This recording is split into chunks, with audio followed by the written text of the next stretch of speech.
Então, pessoal, tudo bem? Sejam bem-vindos, né? Mais uma aula que a gente vai ter aqui. Nós vamos falar especificamente sobre o primeiro artigo do Credo, né? Que é aquele que você reza no meio da missa. Para quem não sabe, revisando as últimas aulas, o Credo é chamado de Credo Apostólico, ou símbolo dos apóstolos, porque era como os apóstolos rezavam antigamente e transmitiu isso ao longo do tempo. É a síntese de todas as verdades da fé da Igreja Católica, ok? Fundada por nosso Senhor Jesus Cristo e transmitida aos apóstolos sobre o cajado de Pedro, ok? Pois bem, então, para a gente começar a nossa apostila, nosso capítulo 6, vocês podem observar comigo no canto da tela que temos aqui um símbolo, né? Quando você professa, crê em Deus Pai Todo-Poderoso, automaticamente você tem que crer exatamente no que esses três símbolos aqui, ó, que são colocados logo na primeira página da apostila, falam, que é justamente crer em Deus Pai, que é justamente essa mãozinha aqui em cima, crer em Deus Filho, que é simbolizado pelo Cordeiro imolado, né, que veio para aperfeiçoar a lei, por isso que ele está acima aqui, ó, do altar, né, e creio no Espírito Santo, certo? Todas as vezes que você professa, então, crê em Deus Pai Todo-Poderoso, automaticamente você professa que você crê nas três pessoas da Santíssima Trindade, certo? Que é justamente o que está descrito aqui, ó. Crê em Deus Pai, que é a primeira pessoa, em Deus Filho, que é a segunda pessoa, e Deus Espírito Santo, que é a terceira pessoa. E, lembrando que o conceito de pessoa é um conceito trazido pelo cristianismo, né? Esse conceito ele não é o conceito que você observa em outras culturas, e é o conceito de identidade, né? O conceito de pessoa ele tem a ver com o conceito de identidade. E essas três identidades de Deus, que é Deus Pai, Filho e Espírito Santo, na verdade é um único Deus. Esse é o mistério chamado da Santíssima Trindade, é o dogma da Santíssima Trindade. Dogmas são verdades de fé que todo católico deve crer, ok? Porque ela sintetiza a revelação divina, certo? É um só Deus. Esse Deus é onipotente, onipresente, ele é amor, ele é a verdade, ele é o sumo bem, né? Pois bem, vamos então aperfeiçoar em algumas perguntas. Opa, perdão, aqui, acabei voltando muito. Próximo. Então, a primeira pergunta que é colocada aqui pra gente é, vamos lá, por que cremos em um único Deus?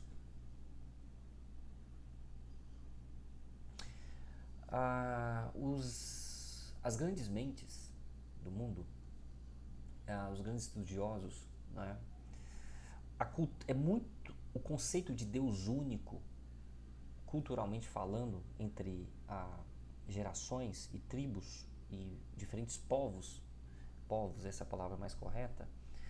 O politeísmo ele é mais primitivo intelectualmente do que o monoteísmo. Monoteísmo, mono é um, significa um, do grego, um. Tel é Deus. Então, mono, tel, Deus único, um único Deus, certo? Monoteísmo. O politeísmo são vários deuses, ok? Quando nós professamos creio em Deus Pai, nós professamos que nós cremos em um único Deus, certo? Tá, se nós cremos em um único Deus, mas por que cremos em um só Deus? Vamos ver o que o catecismo fala. Cremos em um só Deus porque, segundo o testemunho da Sagrada Escritura, há um só Deus. E também porque, segundo as leis da lógica, só pode haver um. Tudo bem, nós católicos acreditamos no seguinte tripé, né? O que difere o seu catolicismo do protestantismo são três coisinhas básicas que são muito essenciais para você saber realmente o que é um católico e um protestante. A Revolução Protestante, ela derrubou dois pilares da Igreja Católica, atacou eles e ficou somente com um. Não sei? Ok? Pois bem, quais são esses três pilares? A fé da Igreja Católica ela é depositada, número 1, na Sagrada Escritura, número 2, na tradição apostólica. Número 3, no magistério da igreja. É o magistério da igreja. O que é o magistério da igreja? São toda a igreja reunida, os bispos reunidos, o povo de Deus reunido. Certo? Isso é o magistério da igreja, para a definição das verdades de fé. Foi isso que selecionou os livros da Bíblia. Esses livros da Bíblia, eles foram escritos e chegaram aos ouvidos daquelas pessoas que conseguiam escrever por meio oral, que é por meio da transmissão cultural, que é a transmissão da tradição dos apóstolos. Então, sem a tradição apostólica, eu não tenho os evangelhos, e sem a igreja reunida, que é o magistério, eu não tenho a seleção, o discernimento daquilo que é verdade e daquilo que não é. Entendeu? Com a Revolução Protestante, ela nega o magistério e ela nega a tradição apostólica. Ela fica somente com a Bíblia. Por isso que tem um nome em latim chamado sola scriptura, que os protestantes pregam. Por isso que eles são muito avincos apenas à palavra de Deus. Certo? Mas, pois bem, mas nós somos católicos. E como católicos, nós também cremos na Sagrada Escritura, porque ela é testemunho de fé revelada. E como Santo Agostinho já tinha falado, que crê na Bíblia somente porque crê que existe uma igreja e um magistério por trás, nós acreditamos que a Sagrada Escritura seja verdadeira. Essa é uma verdade de fé. Ok? Então, e a Bíblia, ela revela pra gente que há um só Deus. Certo? Porém, nessa frase do catecismo aqui, ele fala, não, mas porque segundo as leis da lógica só pode haver um. Mas como assim? Então é possível provar racionalmente que só pode existir apenas um Deus? Sim, certo? A partir do momento que você concebe como que Deus, ele é um ser infinito, um ser infinito não pode ter limites, correto? E você concorda comigo que esse ser que ele é infinito, que não pode ter limites, se ele havesse um segundo Deus, esse segundo Deus faria uma borda, um limite com esse primeiro Deus. Logo, esse primeiro Deus não é infinito. Sendo não infinito, ele não é Deus. Eu vou repetir. Deus é infinito. Se Deus é infinito, não pode haver outro Deus. Porque se assim houvesse um outro Deus, o primeiro Deus deixaria de ser Deus porque ele deixa de ser infinito e ele tem que dividir o terreno e a área de atuação com uma segunda pessoa, um segundo Deus. Logo, ele não é assim. Então, por isso, pelas questões da lei da lógica, não é possível. Por isso que logo, se você olhar aqui na apostila, logo aqui embaixo, você vai ver que se houvesse dois deuses, um seria um fronteiro do outro. Nenhum dos dois seria infinito, nenhum dos dois seria perfeito. Portanto, nenhum seria Deus. É por isso, pelas leis da lógica, você pode acreditar apenas em um único Deus. Ok? Tá, nós citamos aqui algumas características e atributos divinos, né? Existem outros adjetivos que nós podemos falar para Deus. Olha aqui, vamos dar uma olhada nas características de Deus. Ó, nós falamos que ele é infinito, que ele não possui limites, que ele é onipotente, que ele pode fazer tudo, que ele é onipresente, que ele está em todos os lugares, que ele é onisciente, que ele sabe de tudo, que ele é inefável. O conceito de inefabilidade, ele tem a ver com a limitação que o ser humano como criatura tem para conceber a Deus.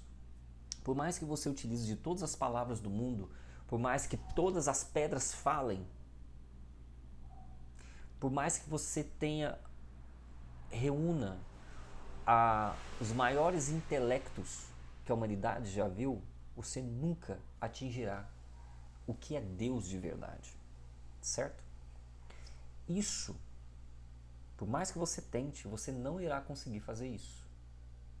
Não conseguindo fazer isso significa que existe uma coisa que você não consegue atingir e descrever a Deus como ele é. O nome disso é inefabilidade divina. Deus é inefável. É quase que inimaginável. Nós, como somos limitados, nós dependemos da matéria e nós aprendemos por similaridade. Não sei se você sabe, por exemplo, quando você vai aprender uma coisa nova, um conceito novo, igual para uma criança, você vai aprender e você vai ensinar essa criança por meio de comparações, daquilo que ela já saiba, né? Por exemplo, eu vou ensinar para vocês o que é uma cianobactéria. A cianobactéria é um tipo específico de bactéria. Mas se eu não souber o que é uma bactéria antes, eu não vou saber então explicar o que é. Entende? Então a gente trabalha por comparações. Como o ser humano ele é limitado no seu poder imaginativo, por isso que ele tenta fazer imagens de Deus. Só que por mais que você tente fazer as imagens de Deus, por exemplo, como aquele cara sentado e barbudo, por exemplo, se você pegar a imagem do Divino Pai Eterno, né, que é muito comum no estado de Goiás, a devoção à Santíssima Trindade, né, ao Divino Pai Eterno, você vai ver que nas imagens tem um velho sentado, né, representando a primeira pessoa da Santíssima Trindade. Por mais que aquilo ali seja apenas uma imagem, Deus não é daquela maneira. Né? Por quê? Porque Deus é inefável, é inimaginável. Por mais que você tente imaginar a Deus, descrevê-lo, você nunca irá conseguir. Você nunca irá nomeá-lo, porque o nome, ele, em termos espirituais, ele professa toda a realidade transcendente. Por isso que existe uma passagem no Antigo Testamento da sarça ardente, quando Moisés estava no deserto, né, na Terra Prometida, e ali chama uma atenção um episódio muito específico que existe uma sarça. A sarça é um arbusto apenas e é muito comum ele secar na região. Naturalmente é uma espécie que seca na região. Essa espécie que seca na região também é muito natural elas pegarem fogo, certo? Só que tem alguma coisa muito específica que chamou a atenção de Moisés. É porque aquela sarça ardente que estava pegando fogo, ela não se consumia, ela não se desfazia em cinzas. E ali, ele chegando próximo, um anjo o trouxe lá para lá e ele começou a falar com Deus por meio daquela sarça. E aí tem um determinado momento em que ele chega e fala: mas qual é o teu nome? Ele pergunta o nome de Deus. E Deus fala: eu sou aquele que sou. Eu sou aquele que é, dependendo da tradução bíblica. Eu sou aquele que sou aquele que é.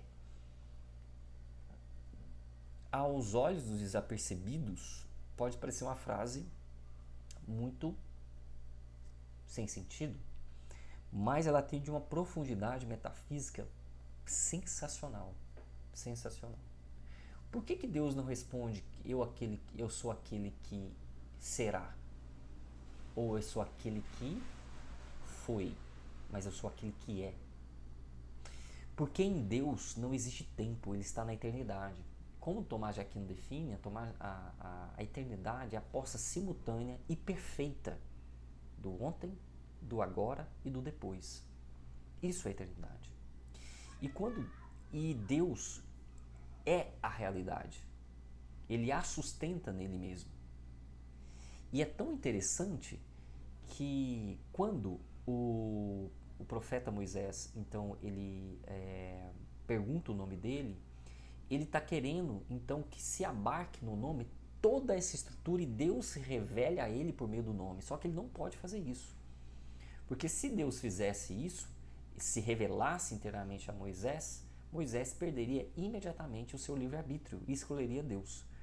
E ele morreria, claro, a carne morreria, e ele iria direto para Deus naquele momento. Só que Deus tinha outros planos para isso. Então meio que Deus deve ter uma interpretação que fala o seguinte: olha, Deus não se revelou para Moisés porque eu tenho um plano para você. Então você não pode morrer agora, entendeu? Mas eu sou aquele que é, eu sou aquele que sou. Por isso que Deus é atemporal, que é outro atributo dele. Deus, como ele não está no tempo, ele também não tem matéria, né? E existe, como nós veremos mais para frente, existe uma heresia muito grande, inclusive ela está presente muito ainda, hoje, presente, que é a heresia do panteísmo, que acredita, a heresia que acredita que Deus está na natureza, nas coisas, como se fosse uma centelha de Deus estivesse nas coisas. Sabe aquelas pessoas que abraçam as árvores sentir a energia porque Deus está ali, pois é, isso é uma heresia muito grave. Ela existe até hoje, tá, gente? E é muito comum, inclusive, dentro de universidades, né? Deus é imaterial, tá? Deus é imaterial. Deus é eterno. Ele existe três coisas que são muito importantes, que é derivado dos pagãos, né? Porque os pagãos são criaturas. Quando a gente fala pagão, gente, o termo pagão são pessoas que não eram, na época de Cristo, não eram judias, né? Por exemplo, os gregos, né? Você pega Aristóteles, Sócrates, Platão, e outros gregos, Confúcio, por exemplo, que era um filósofo chinês. Você pega outras pessoas que não eram cristãs, né? Aí se dá um nome de pagãos, né? Essa é a derivação. Só que tem uma certa especificidade, porque como Deus, por meio da lei natural, que nós vamos explicar mais para frente o que é, que basicamente as coisas que Deus está, a estrutura da realidade, as coisas dentro dela, na sua essência, existe um certo ou errado que a coisa carrega, isso é a lei natural. E dentro de nós, Deus criou para nós com intelecto e vontade. E por meio do intelecto é possível conhecer e ordenar as coisas. E tanto é que foge-me ao o nome do pagão, que durante um filósofo grego, que durante a sua morte ele falou: causa incausável, tende misericórdia de mim. Né? Como que esses pagãos gregos chegaram a isso? Por meio do intelecto ordenado. Por meio do intelecto ordenado. E é eles que chegam a uma tríade chamada de transcendentais, que é o bom, o belo e o verdadeiro. Você já viu que durante a sua vida você sempre procura as coisas que são mais belas, que são verdades, bom, belo e verdadeiro, e que são boas. Como? Se você for uma questão de casualidades, o que causa? Por exemplo, eu estou com uma xícara de café aqui, dentro dessa xícara de café tem um líquido quente, certo? A quentura do café veio da onde? A quentura do café, ela veio da água que fez o café. Tá. A quentura que estava na água que veio do café veio da onde? Veio do processo de combustão do gás butano que está dentro do botijão de gás. Você viu que existe uma sequência causal? O café está quente por causa de uma outra sequência anterior. Esses princípios ordenados de causa, consequência, causa, efeito, causa, efeito, causa, efeito. Se você chegar, por exemplo, o que é a causa inicial de todo o bem que existe na face da Terra? Você vai chegar no conceito chamado de sumo bem. Sumo bem. Então Deus é o bem do bem, o bom do bom. Ela é o sumo bem, a suma verdade e a suma beleza. Ele é a coisa mais bela, mais boa e mais verdadeira que existe. Por isso que Deus, na pessoa de Jesus Cristo, fala: eu sou o caminho, a verdade e a vida. Porque ele sabe que ele é um transcendental. E é através dele que você vai conseguir atingir o máximo da revelação humana, atingindo a verdade, né? Deus é amor? Deus é amor. A palavra amor, existe uma certa característica que vocês têm que tomar muito cuidado, porque na modernidade ela foi totalmente vilipendiada. O que significa vilipendiada? Literalmente a palavra amor, com perdão da palavra, foi estuprada pelos intelectuais. E nós caímos nessa ladainha do amor. O que acontece, gente? O ser humano, nós vamos ver mais especificamente isso no próximo capítulo, que é o capítulo 6, que é Criador do céu e da terra, das coisas visíveis e invisíveis. Deus cria o homem E Deus cria o homem também com uma alma sensitiva. Muito bem.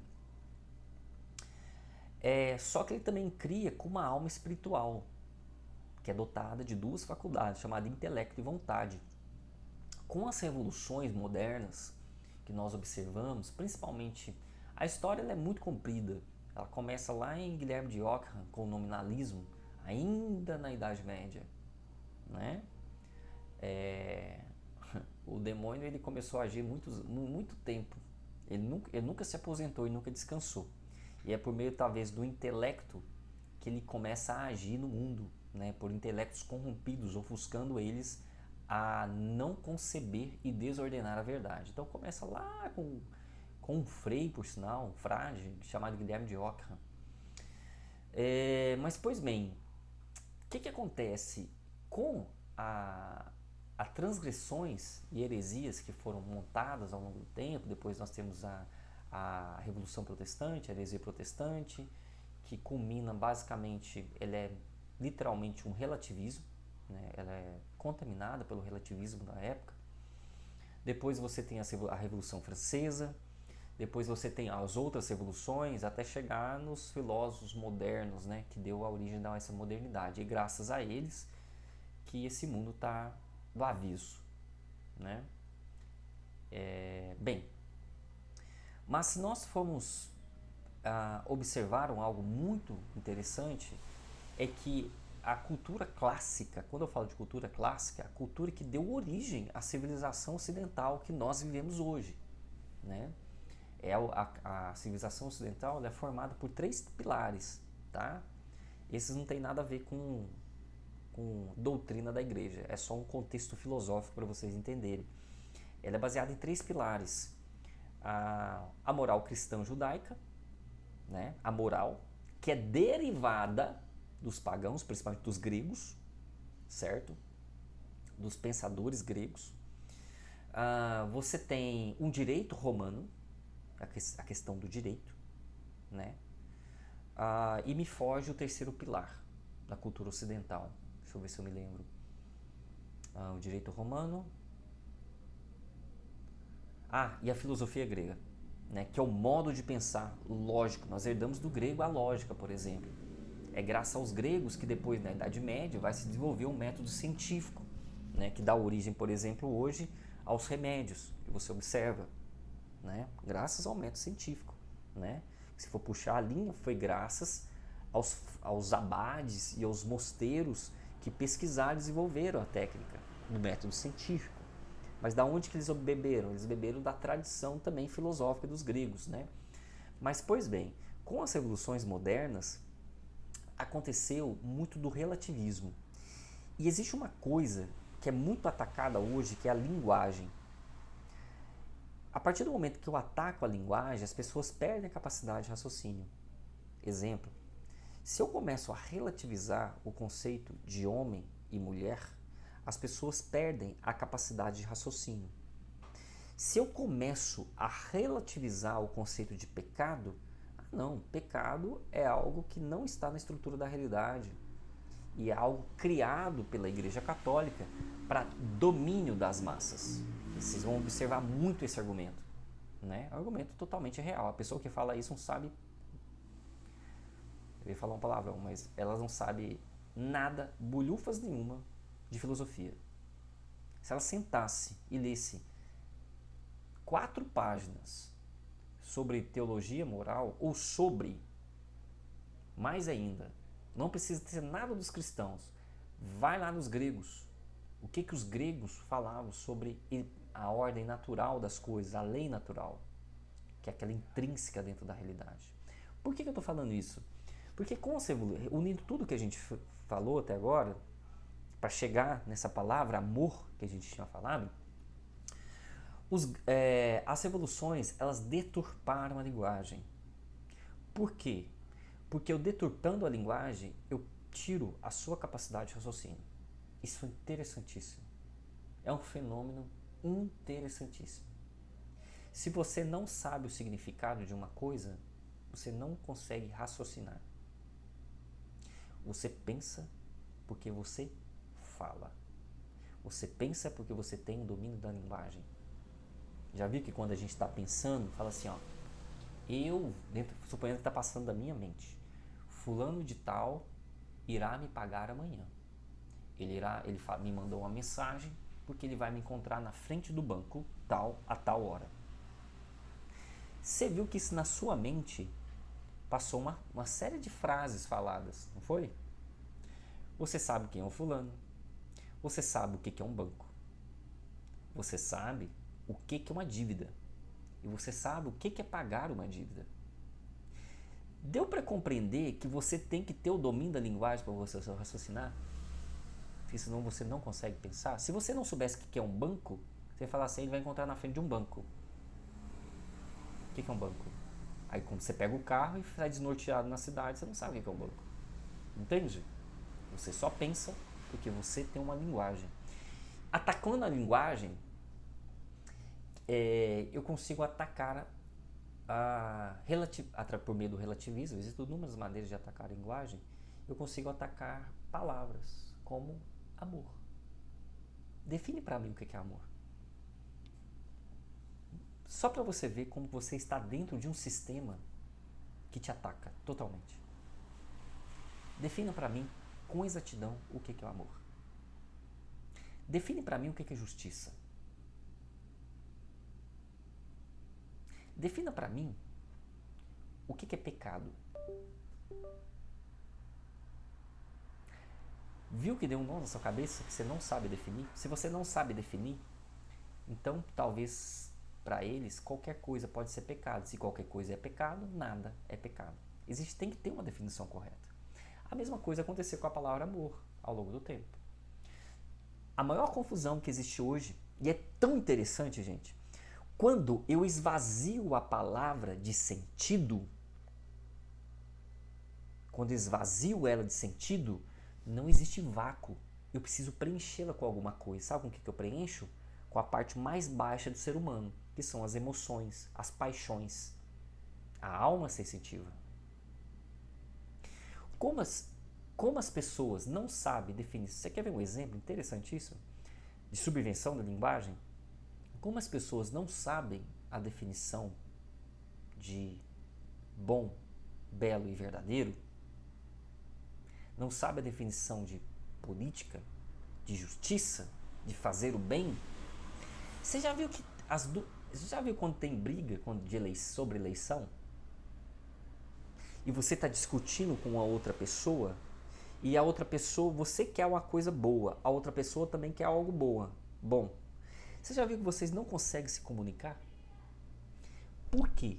Porque como as pessoas elas não têm a linguagem desenvolvida, elas atribuem um conceito relativo a elas. Exemplo, o que é verdade para mim não pode ser verdade para você, o que é pecado para mim, o que é pecado para você. As pessoas entram no processo de discussão, como eles não têm o mesmo referente da realidade, porque a linguagem foi deturpada, fica um eterno monólogo, onde as pessoas se debatem, só gera um conjunto de vômitos emocionais, as pessoas brigam, se degladeiam, sei que tem, e elas não conseguem ter diálogo. Para haver diálogo, é necessário ter intelecto. As palavras não podem estar vazias. A partir do momento que as palavras são vazias e você chamar essa palavra durante uma discussão, as pessoas não vão deixar aquela palavra vazia. Ela vai preencher com as emoções mais imediatas. Por isso que as pessoas brigam no Brasil. Essa é uma das provas por que a cultura brasileira ela é analfabeta funcional.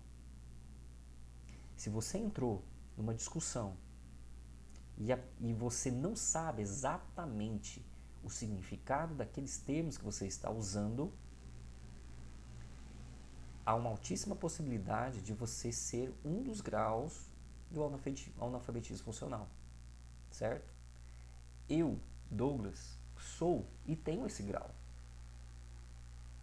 Porque nós viemos de uma cultura onde o conhecimento é estuprado, com perdão da palavra. Infelizmente, a cultura brasileira é uma cultura anticonhecimento. Anticonhecimento, isso é muito sério. Muito sério mesmo. Eu deturpando a linguagem, eu não consigo saber mais o que é amor. Por isso que as pessoas confundem quando fala que Deus é amor, Deus é verdade e Deus é o bem. As pessoas confundem que amor é o sentimento de sentir-se bem. Porque a palavra amor não tem significado. Né? Amor é anular-se pelo outro. Sendo que esse ato de anulação é um ato que lhe dá muito, muito sentido na sua vida. Você quer ver um exemplo do que é amor na prática?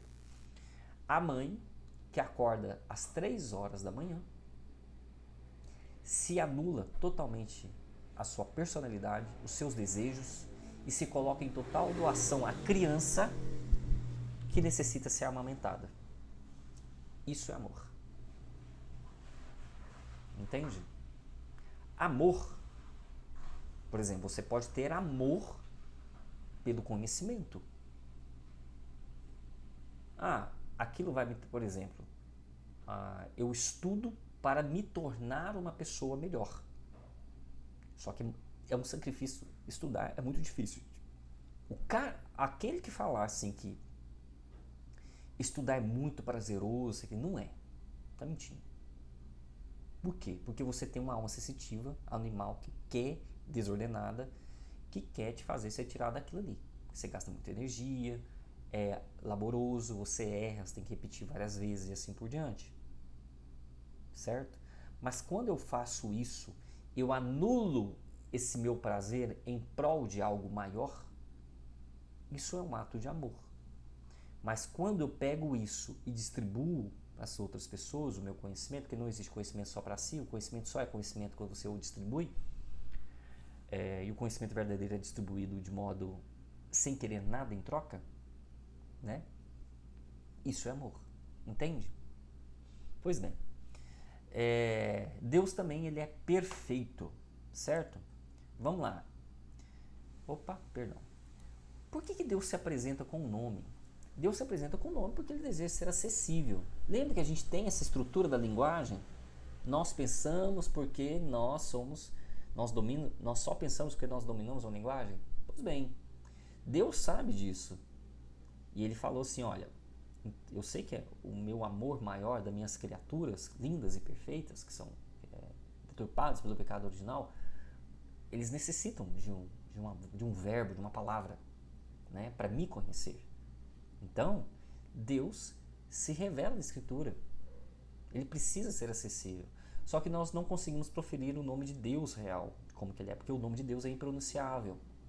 Né? Por isso que Moisés, lá na sarça ardente, pergunta, qual que é o teu nome? Eu não posso falar, porque se eu falar, você morre aqui agora. Entende? Pois bem, Deus, mas você tem nomes que advindos da cultura judaica, por exemplo, eles, Yahvé, se referindo a Deus. Mas esse é o nome real de Deus? Não, ninguém sabe.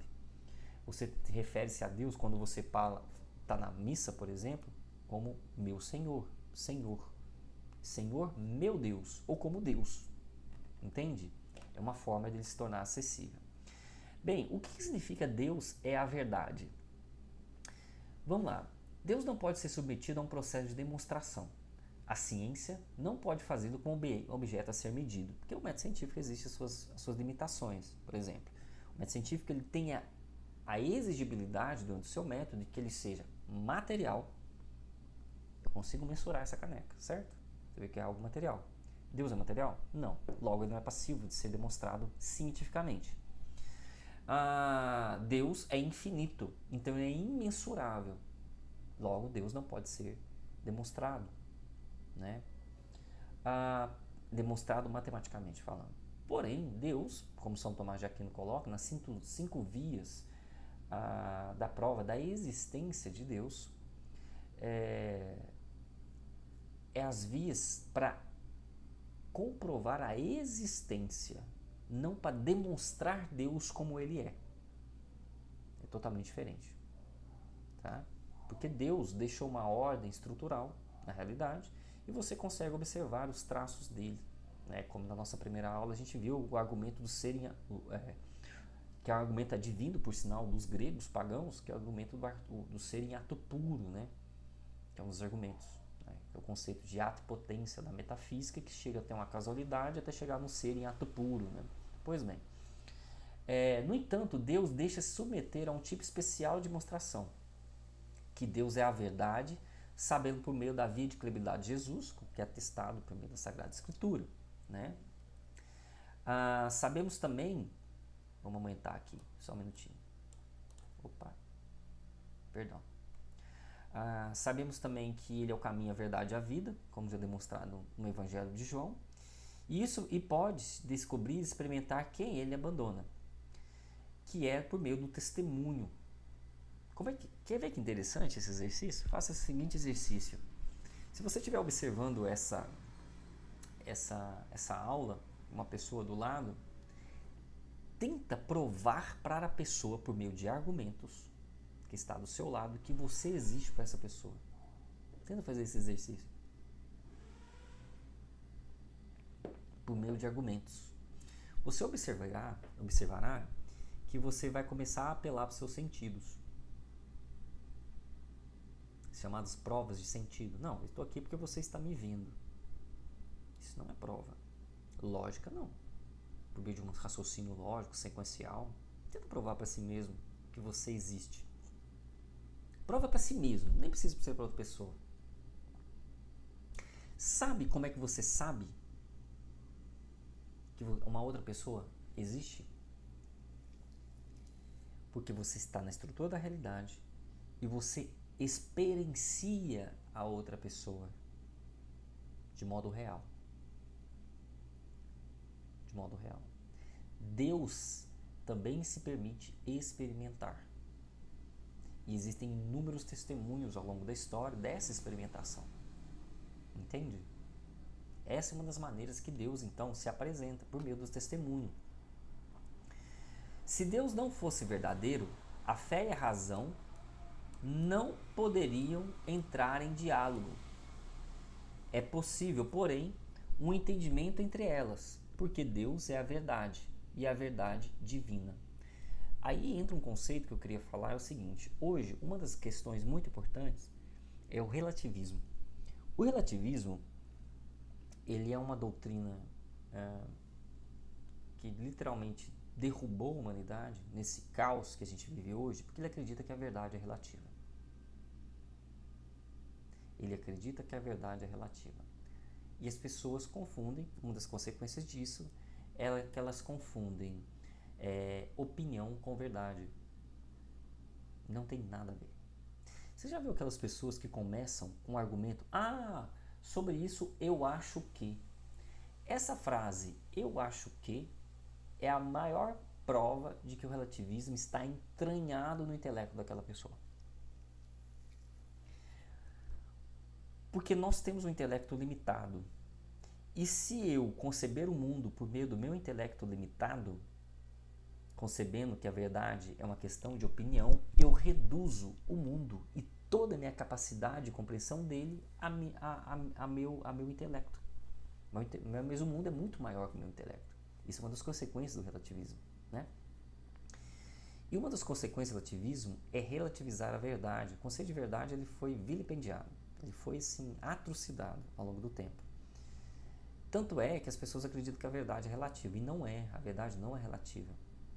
E é tão interessante que, você já viu aquele adágio, você vai acreditar no que você está vendo ou no que eu falo? Você vai acreditar na realidade ou naquilo que eu estou professando? Obviamente você vai acreditar na realidade. As pessoas que falam que a verdade é relativa, elas agem, as ações dela agem como se a verdade não fosse relativa. Só que elas não percebem isso. Quer ver um exemplo?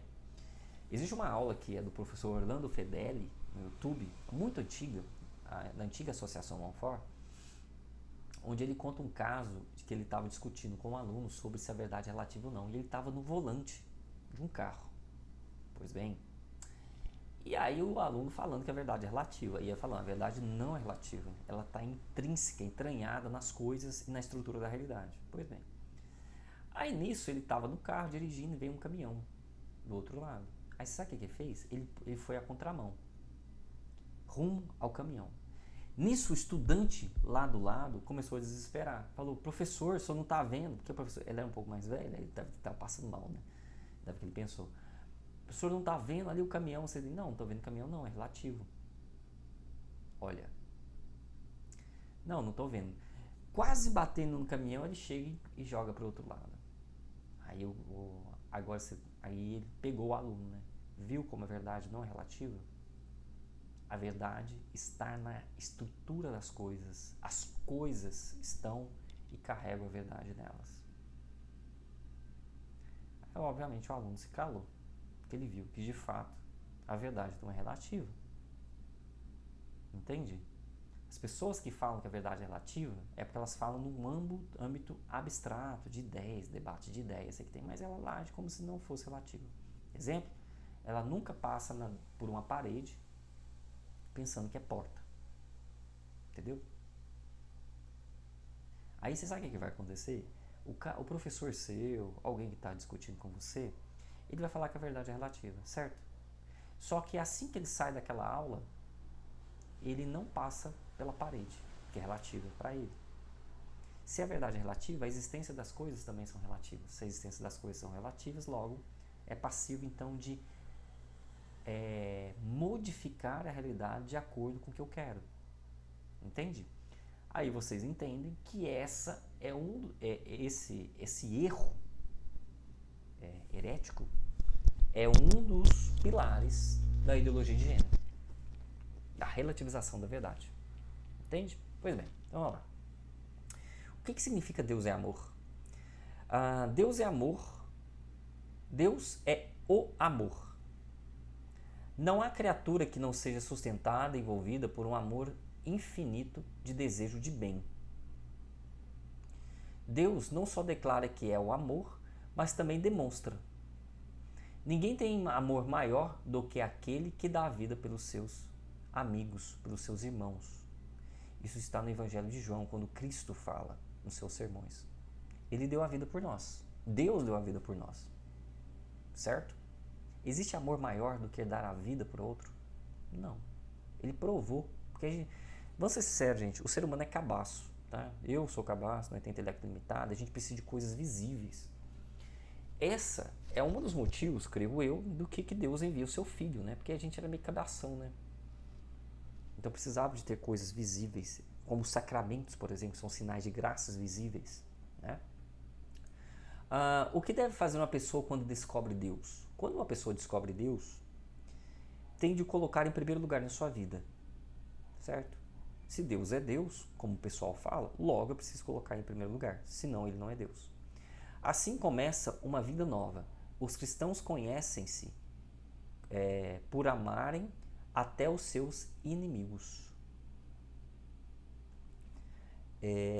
Cremos em um só Deus ou em três deuses? Que aí é um dos grandes problemas da Santíssima Trindade, né? Algumas pessoas acreditam que são três deuses. É o Deus Pai, o Deus Filho e o Deus Espírito Santo, só que são três entidades divinas. Não. É uma única identidade. Tá? Uma única identidade. Minto, um único Deus. Só que a identidade que ele se aparece é em três pessoas. Tá? Que depois nós vamos observar que existe uma relação, esse é o dogma da Santíssima Trindade, né? E existe uma relação da relação intratrinitária perfeita, né? Que é o modo perfeito que Deus se relaciona com o Pai se relaciona com o Filho e assim por diante, dentro da Trindade. Dentro da Trindade. Né? Pois bem.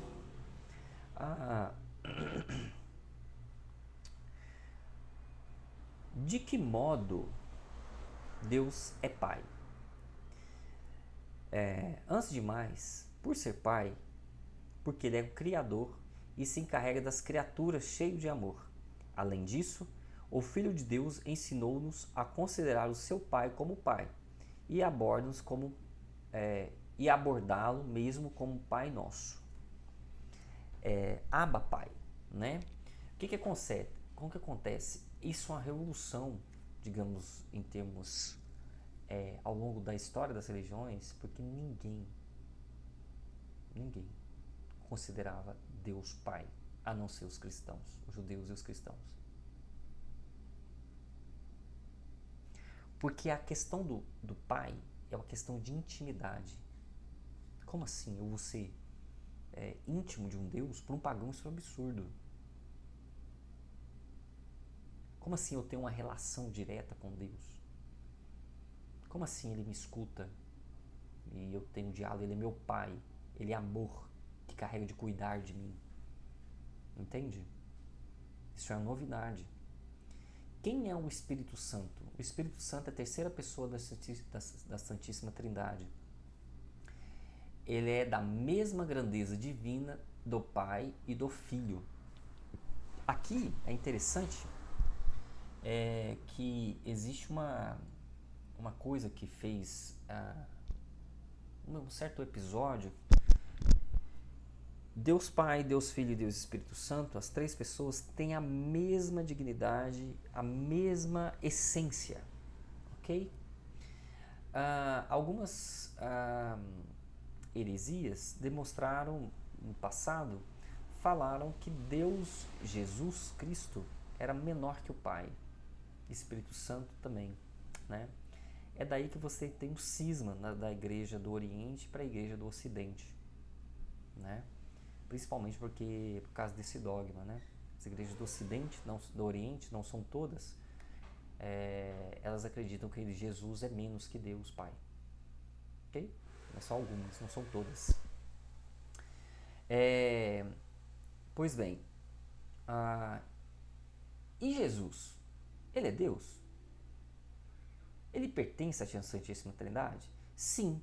Jesus, o Nazareno, nascido em Nazaré, é filho de Deus e é segunda pessoa divina, ao qual referimos quando rezamos em nome do Pai, do Filho e do Espírito Santo. Você já viu que todas as orações nós sempre invocamos o dogma da Santíssima Trindade.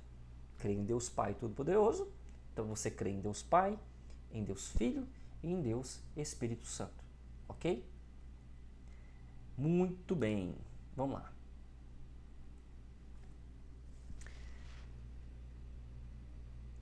Deus é onipotente? Ele pode fazer tudo? Sim. Deus pode tudo. Ele é onipotente. A palavra onipotente significa que ele pode fazer qualquer coisa, ok? Para Deus, nada é impossível, como o evangelista Lucas coloca. Ele é todo poderoso.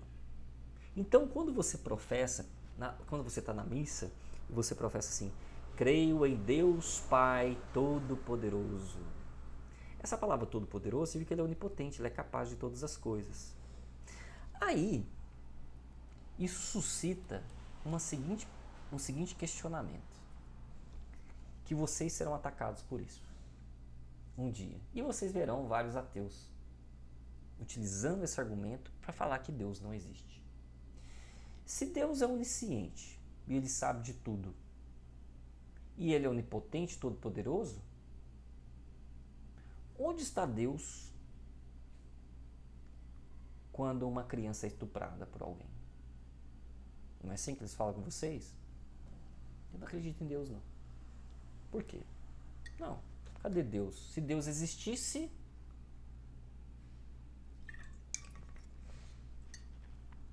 não teria tanta maldade no mundo. Tá. Lembra que eu te falei do problema da subversão da linguagem? As pessoas perderam a capacidade de domínio da linguagem e referenciá-las na realidade? A pessoa não sabe a definição de mal. Não sabe. Mal enquanto ente de ausência. Certo? Pois bem, então primeiramente a gente precisa saber que há dois tipos de mal no mundo, tá? A divisão. Tem o mal físico, que é aquele das catástrofes naturais, e você tem o mal moral, que é produzido pelo homem desordenado por meio do seu abuso de liberdade, ok? Vamos falar do primeiro mal, o mal físico, como doenças genéticas graves ou catástrofes naturais como terremotos. Esse mal natural, esse mal físico, ele tem uma derivação dos nossos ancestrais lá no pecado original. Tá? Porque se não fosse o pecado original, a morte não teria entrado no mundo. Mas ela entrou. Por quê? Porque eles quiseram comer da árvore do fruto do bem e definir o que é o certo e errado. Ou seja, alterar a lei natural das coisas. Tá? Pois bem. Existe uma série de situações, fenômenos físicos, por exemplo, que fazem parte da estrutura da realidade. Ok? Só que existe um gatilho, um pequeno... Aliás, vou explicar o outro sobre o mal moral para a gente falar sobre o gatilho. Já o mal moral, os homens são livres. Quando a gente fala livres, o conceito de liberdade para fazer o bem. Aí já vem a subversão da linguagem. As pessoas utilizam a palavra liberdade pensando que é libertinagem. Elas confundem as duas coisas. Libertinagem é a palavra que define o ato de fazer qualquer coisa, seja boa ou ruim. Liberdade é o conceito que define as ações humanas, que define apenas para o bem. Ok? O homem hoje, a maior parte da modernidade, pela estrutura das ideologias modernas, que as pessoas não sabem a origem das ideias dela e por que elas professam daquela maneira, são homens libertinos. A humanidade, homens e mulheres libertinos. Ok? Ou seja, o importante é ser feliz. Pode fazer qualquer coisa, o importante é ser feliz. Né? Bem, nessa frase é carregada uma das coisas. Se você é libertino, então você tem digamos, vou utilizar a palavra liberdade agora, liberdade para fazer o bem e o mal. Certo? Por que Deus, então, é onipotente e onisciente? Ele não intervém na realidade e não deixa aquele cara estuprar a criança? Pensa comigo. Por que você acha? Sabe por quê? O ato de amor, Deus lhe cria por amor. O amor para com a criatura pressupõe o livre-arbítrio. Se Deus aparecer para você, imediatamente você morre e perde o livre-arbítrio. E ele não te dá a chance, de ter o corpo para ainda em vida se converter e se redimir dos seus pecados. Se Deus aparece imediatamente, naquele momento você é julgado e você não vai reconhecer Deus, você não vai se reconhecer em Deus, logo você automaticamente está no inferno. Ok? Ele não pode aparecer, intervir dessas maneiras. Isso é o ordinário divino. Porém, existe o extraordinário. Existem situações sim que acontecem. São raras? São. Mas pode acontecer. Ok? Segundo ponto, as pessoas que contra-argumentam dessa maneira, eles argumentam pensando, isso é uma coisa advinda das ideologias, das revoluções, é necessário que faça-se o céu aqui na terra. Não pode haver injustiça aqui na terra. Não pode haver problemas aqui na terra. Em nenhum momento na história da revelação, Deus prometeu o céu aqui na terra.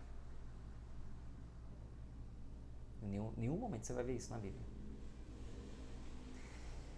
Você já viu aquela passagem? Carrega a tua cruz e me segue. O cristianismo, ele pressupõe seu livre-arbítrio e seu intelecto. E que você é responsável totalmente pelas suas ações. Ok? Ele é uma doutrina da responsabilidade pessoal, para com você e para com os outros. Porém, algumas pessoas têm um intelecto obscuro ao bom, ao belo e ao verdadeiro. E elas agem pensando que aquilo é bom, belo e verdadeiro. Mas não é. É totalmente deturpado. Entende? Entendeu? É por isso que Deus não age aqui dessa maneira. Não é dessa maneira. Você perderia imediatamente o seu livre-arbítrio se Deus aparecesse e impedisse de você. Certo? Deus é 100% bom. Ele nunca pode ter sido autor de algum mal. Criou o mundo bom, embora ainda não seja aperfeiçoado. É justamente nessa imperfeição dos processos naturais pode acontecer o mal físico, as catástrofes naturais. Por outro lado, as guerras, fomes, são causadas diretamente por seres humanos. Esses homens estão cegos pelo pecado e acabam abusando do seu livre-arbítrio, dado por Deus, consequentemente distanciando dele, por meio das más ações. A isso damos o nome de libertinagem. O amor de Deus pelos homens pressupõe o livre-arbítrio. Em outras palavras, Deus não quer retirar a liberdade do homem, pois ele o ama. Mas, mesmo que o homem faça algo ruim, Deus só permite o mal para fazer surgir algo melhor. Deus só permite o mal para fazer surgir algo melhor. O mal no mundo é um mistério sombrio e doloroso. O próprio crucificado perguntou a seu pai: Ah, meu Deus, meu Deus, meu Deus, por que me abandonastes? Peraí, presta atenção. Esse cara que argumenta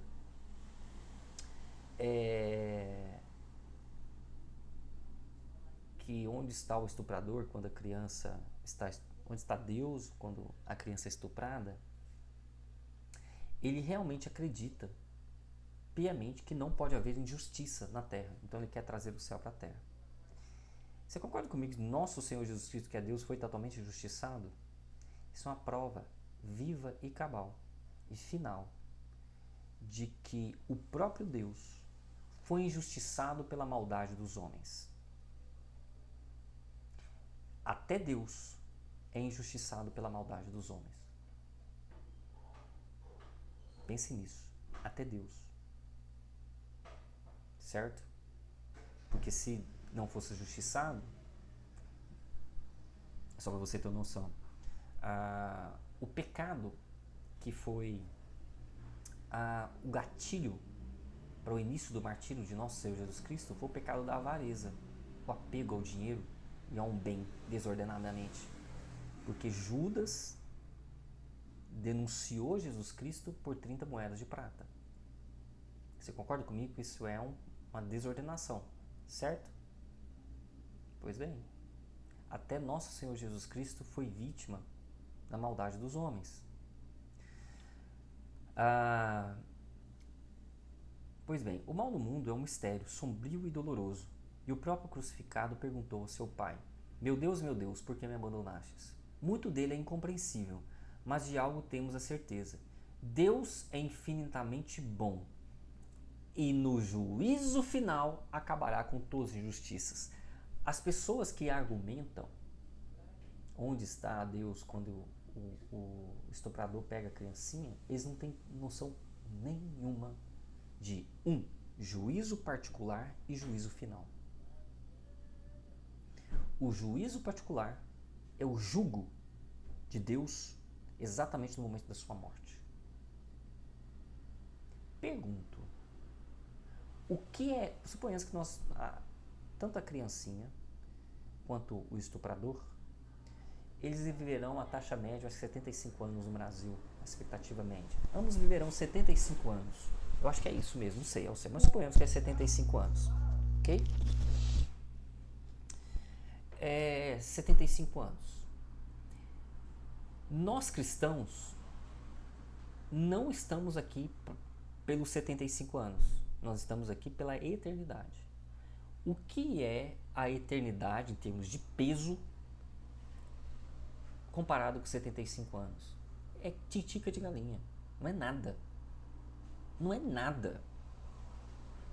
É uma bactéria no meio da imensidão de trilhões de planetas. Sim, é incomparável 75 anos de vida com a eternidade, certo? Aí que está o lance. Quando esse estuprador morrer, você concorda comigo que ele será julgado? Muito possível, não sei. Suponhamos que ele não se arrependa desse ato colocado. o que vai acontecer com a alma dele na eternidade?